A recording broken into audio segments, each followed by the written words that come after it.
Welcome to Buy California. I'm David Woolley. California has the highest unemployment rate of any state. As of May 2026, it's 5.3%. The national rate is 4.3%. In the year ending July 2025, 216,000 more people moved out of California to other states than moved in from other states. The state still grew that year, barely, on immigration and births. And the people leaving are not a cross-section. In the most recent year of IRS data, the households that left took with them nearly $12 billion more in income than the arriving households brought in, the largest net loss of any state. Income that was earned here, taxed here, and spent here, now earned, taxed, and spent somewhere else. The pace has eased since the pandemic peak. The direction has not changed. In 2019, the state budget was $215 billion. Today, it is $321 billion. There's no single reason that the deck tilts, and this video will not pretend that there is. Housing, interest rates, regulation, global competition, each plays a part. Hold one thing still. Against those numbers, California committed to a rebuild of its electrical grid at a price measured in the tens of billions of dollars.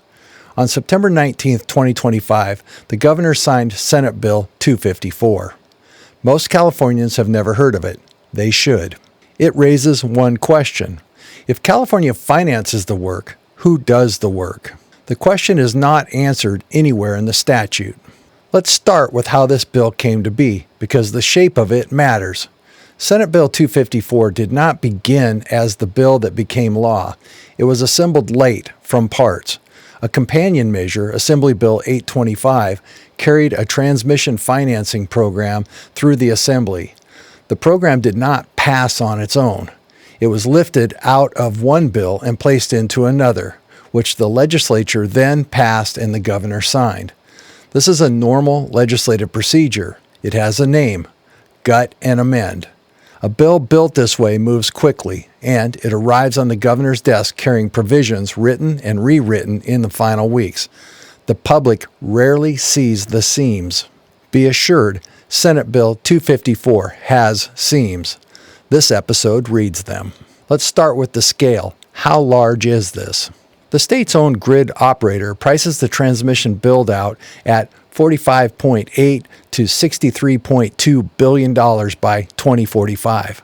Twice before, California has reached for scale like this. Both times, the question went to the voters.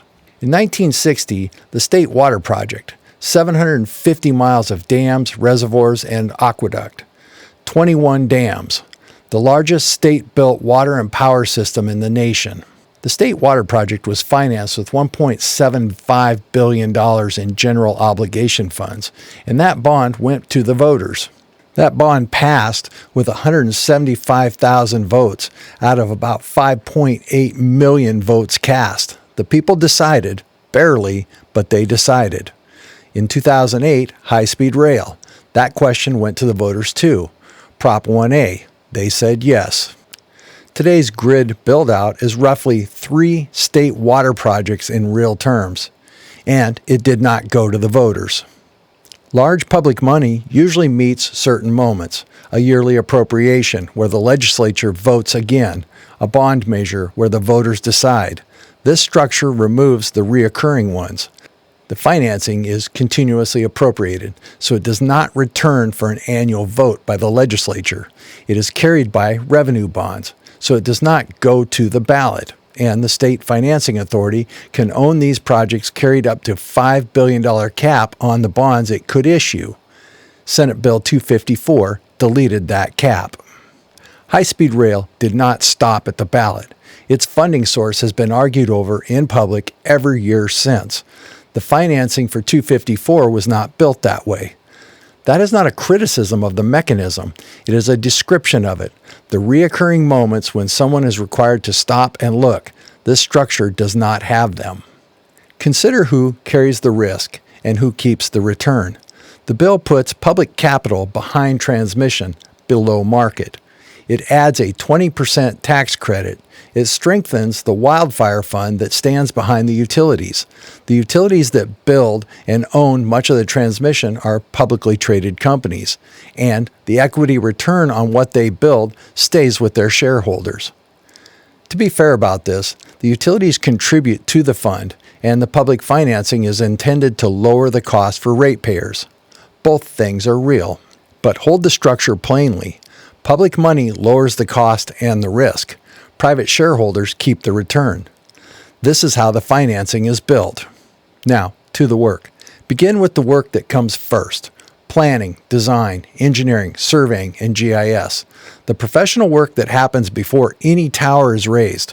The work that decides where the wages go.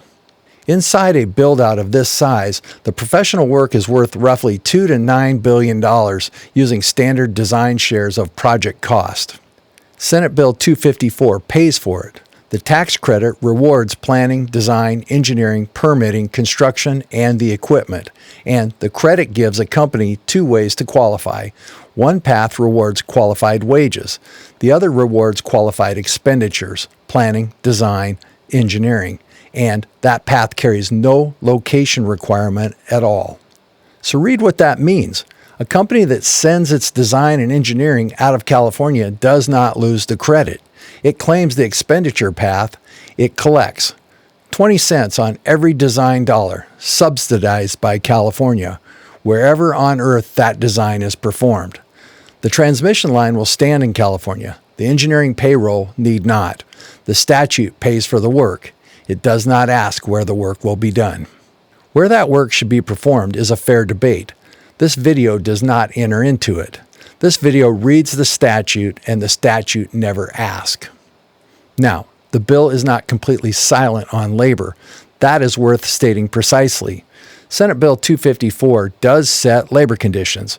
It sets them in one place: the certification of the power plants, the generation and storage facilities that move through the Energy Commission opt-in program. For the construction of those facilities, the law is detailed. Workers must be paid prevailing wages. Contractors must use a skilled and trained workforce. They must meet apprenticeship ratios and keep certified payroll. And the project must carry a community benefits agreement or a project labor agreement. The legislature wrote all of that in detail. But read where those conditions attach. They attach to the power plants. They do not attach to the transmission financing, and they do not touch the design work in any way. So let's hold these three things side by side. For the trades that build the power plants, wage standards, a trained workforce standard, apprenticeship, community benefits. For the transmission financing, no labor standard. For the professions that design the grid, no location requirement anywhere. A condition appears in the statute when someone organized asked for it. So who asked? Who was in the room? When a major bill moves through committee, organizations register their positions, and the committee's analysis lists them. That list is a public record of who showed up. Let's read the record. Climate organizations, community energy agencies, large industrial energy users, the wind industry, ratepayer advocates, the utilities, labor, the firefighters, counties and cities, the Farm Bureau.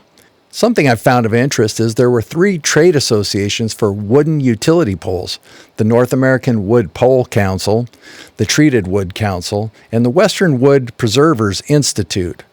The bill advances undergrounding. Undergrounding replaces poles. The pole industry registered. Now, search the same record for the professions this money pays first: the engineers, the land surveyors, the architects, the geologists, the mapping technicians. No registration, not in support, not in opposition, not on file on either bill. In Sacramento, wooden poles have 3 organized voices. The professions that design the grid have none. There was, at one point, a condition on the financing itself. The predecessor bill, 825, barred the infrastructure bank from financing a transmission project unless the work went to a utility's own employees or to contractors with recent California transmission experience, an in-state condition on the money in the legislature's own words. It did not survive into the version that became law. Senate Bill 254 financed a rebuild of the grid at a scale California has twice put before its voters. This time, the voters were not asked. It created a tax credit. It created financing capacity without a ceiling. It removed the reoccurring approval checkpoints. It set a labor standard for the trades that build the power plants. It set none for the professions that design the grid. This is not an accusation. It is simply a description. As I said in the opening, California has the highest unemployment rate of any state. 216,000 more people left for other states than arrived here from them. And the largest infrastructure program in 2 generations is now funded, financed, and moving, with no requirement that the professional work it pays for be performed here. If California pays for it, one question should not be controversial. It should be the first question asked. Who does the work and where? David Woolley for Buy California.